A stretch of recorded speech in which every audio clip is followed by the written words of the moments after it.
di ñëw ci biir semaine bi incha allah naa bindu gouvernement du Sénégal ngir li nga xam ne Ciment du Sahel mu ngi koy def foofu ngir li nga xam ne Dangote mu ngi koy def foofu mu dakk ñu respecter sañ-sañu ñi nga xam ne ñoo dëkk ci Cikki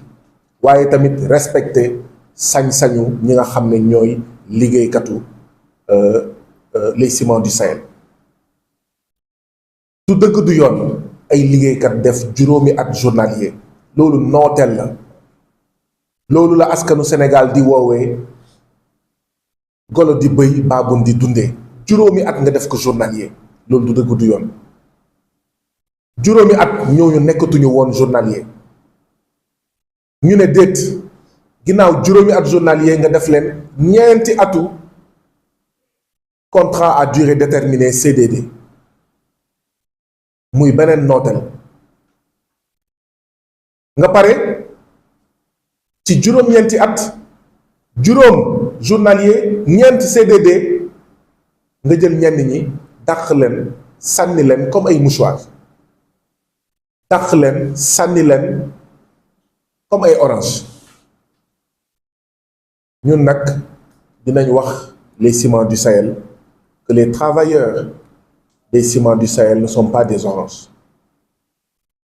liggéeykatu Ciments du Sahel duñu ay orange duñu ay limon yu ñuy ŋacc ba ndox bi jeex après ñu sànni leen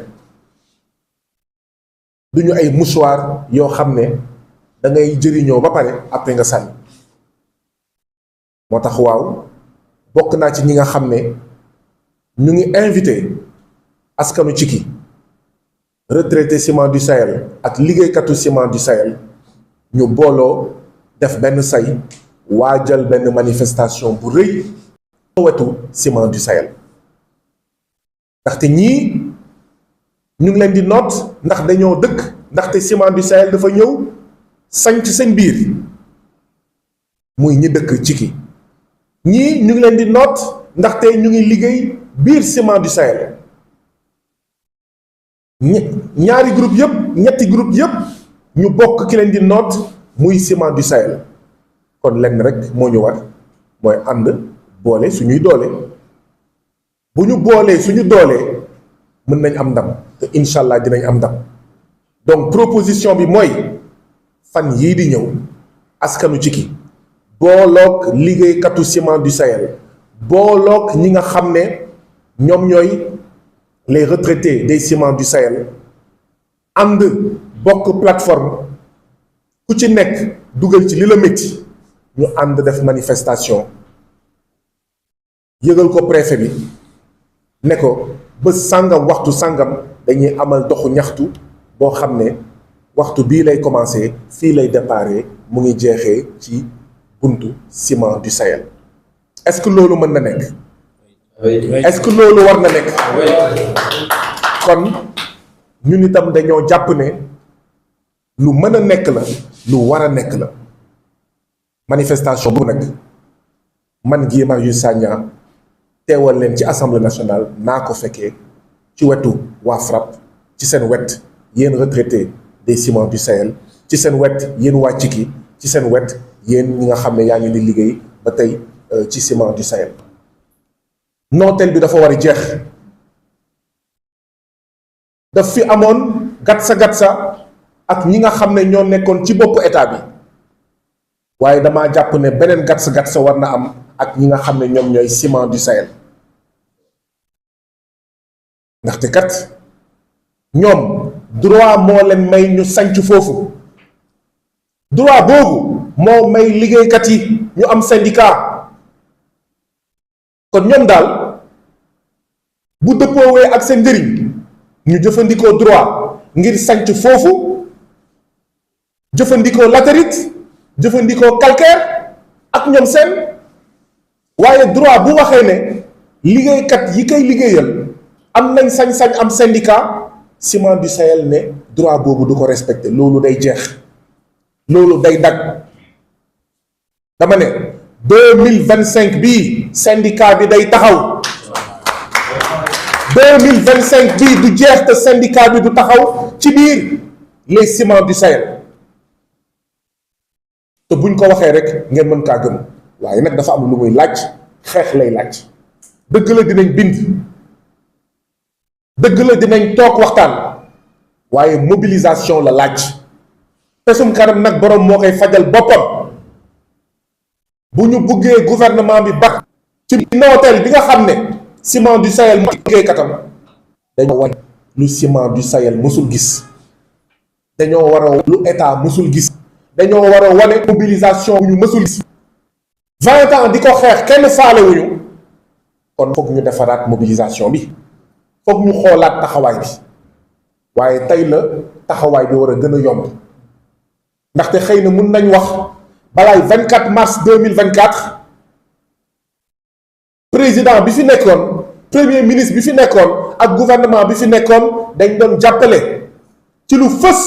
ci lu ne fàng te kenn du ko jeex dañ doon jàppale les Ciments du Sahel waaye jamono ji kenn mënul wax loolu kon condition yi ñu nekkee conditions yi yomb na kon le collectif pour la défense des intérêts de Dang-Dang les retraités des Ciments du Sahel ak ñi nga xam ne ñoom ñooy liggéeykatu Ciments du Sahel ak waa FRAPP li nga xam ne moo ñu dese leer na nañ tey conférence de presse la woon ndaxte kat bu ñu sañoon du ñu def manifestation tey conférence de presse la ngir Ciments du Sahel dellu ginnaaw ngir Dangote dellu ginnaaw ngir ñu respecter sañ-sañu ñi dëkk ci kii ñi nga xam ne bruit mu ngi leen di bëgg a rey poussière mu ngi leen di bëgg a rey ay kàmb yu rëy a rëy yoo xam ne duñ ko suul mu ngi leen di bëgg a rey feebar mu ngi leen di bëgg a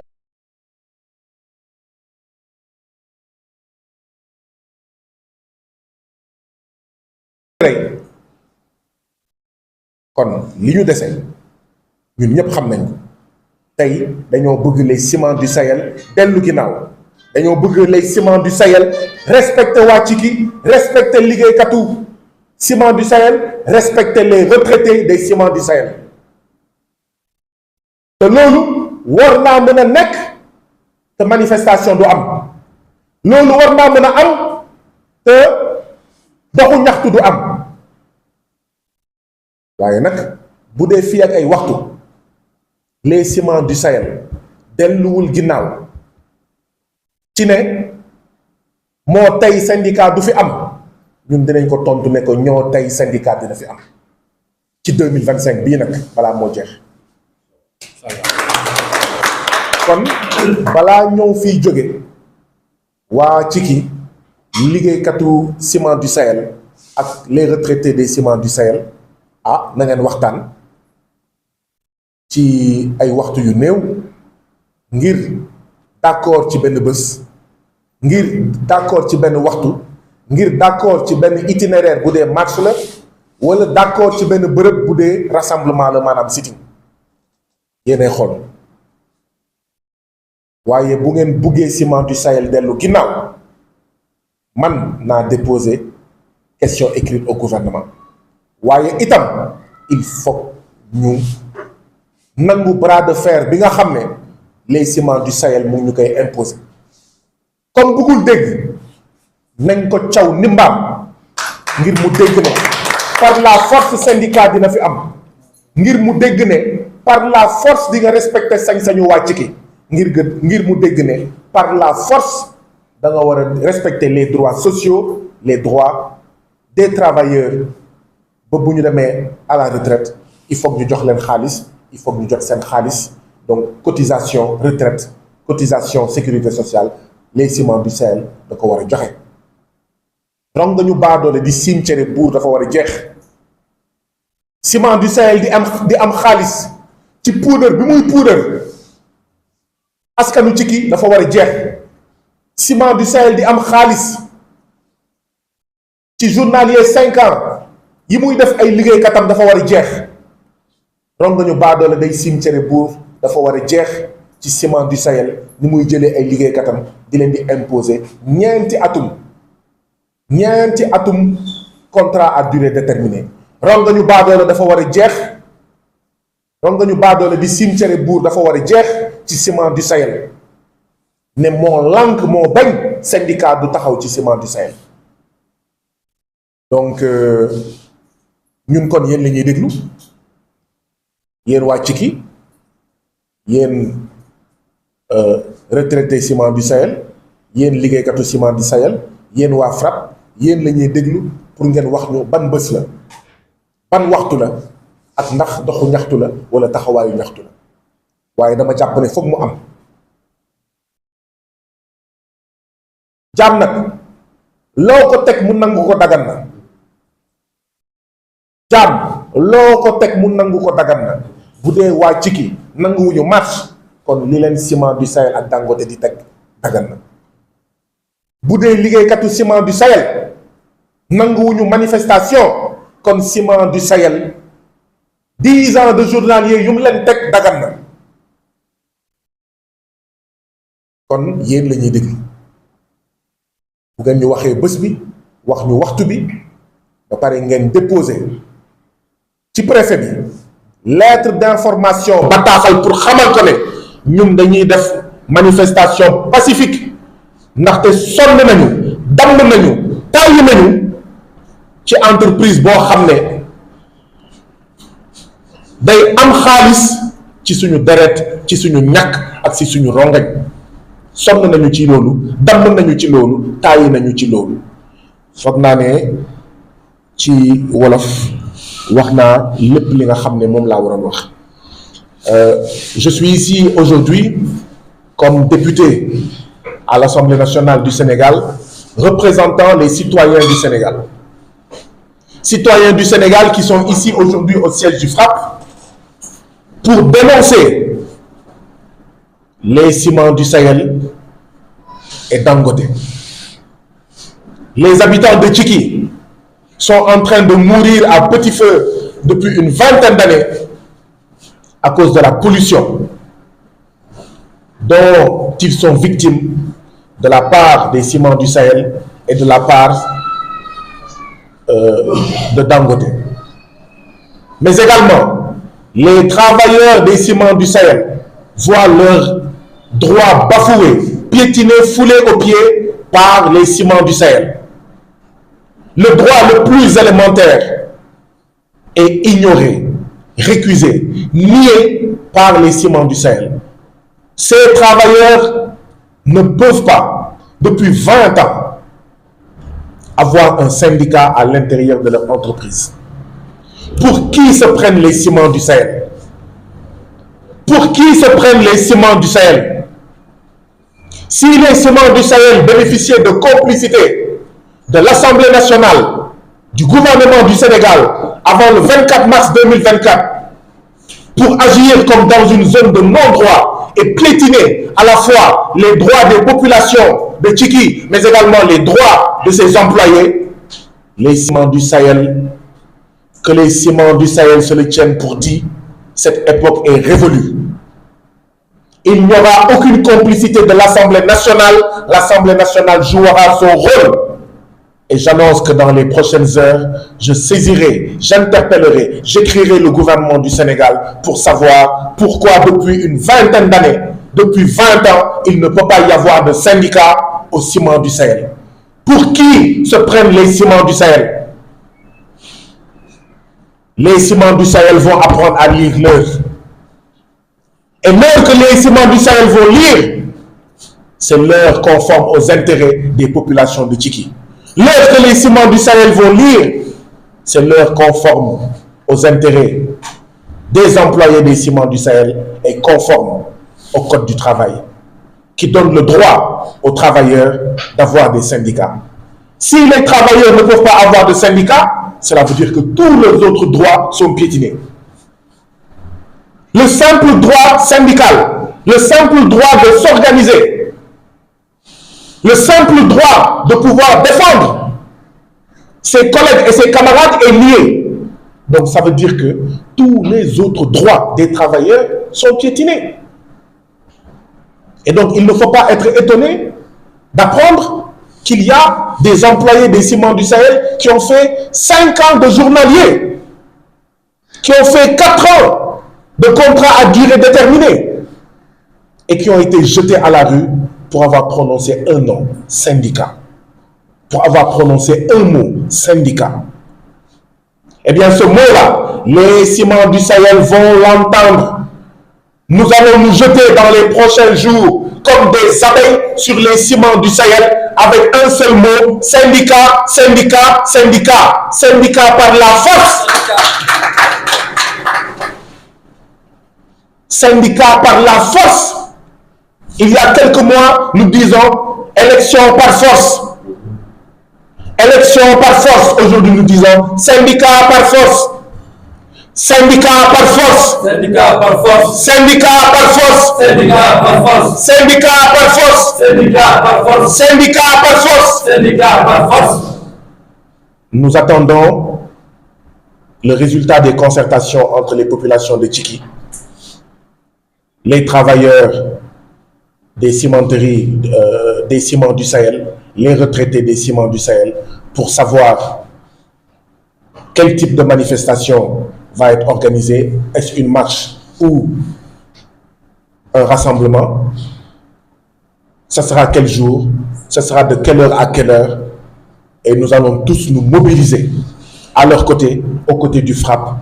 pour faire respecter les droits des populations de Tchiki, les droits des retraités des ciments du Sahel, mais également les droits des travailleurs, des employés des ciments du Sahel. Comme je l'ai annoncé, le gouvernement sera saisi et interpellé. Mais pas que. Nous nous préparons à cette marche pacifique, cette grande marche pacifique des travailleurs des ciments du Sahel, des retraités des ciments du Sahel et des populations de Tchiki, plus précisément des populations de Dangdang. Nous lançons également un appel aux populations de Dangdang. Il y a plusieurs collectifs de Tchiki qui se battent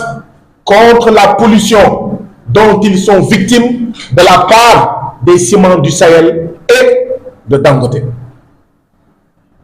Aujourd'hui, c'est un seul collectif qui est ici. Nous lançons un appel à ce collectif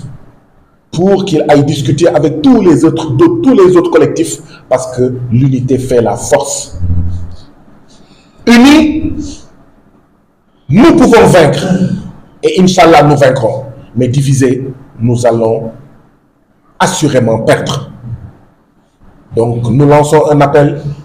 au collectif de Dangdang. Nous l'avions dit la dernière fois lors de notre rencontre, parce que nous avons reçu ici plusieurs collectifs de Tchiki. Plusieurs collectifs. Il faut vous unir, il faut faire un bloc,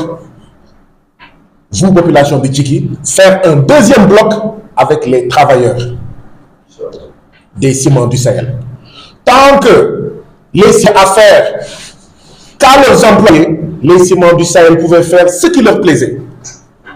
Tant que les ciments du Sahel pouvaient n'avoir à faire face qu'aux travailleurs, qu'aux habitants de Tchiki à part, les ciments du Sahel pouvaient faire ce qui leur plaisait. Mais quand le front, quand les différents fronts vont créer une jonction, cette jonction sera une mer qu'aucun bras des ciments du Sahel ne pourra arrêter. Donc cette division-là, les travailleurs d'un côté,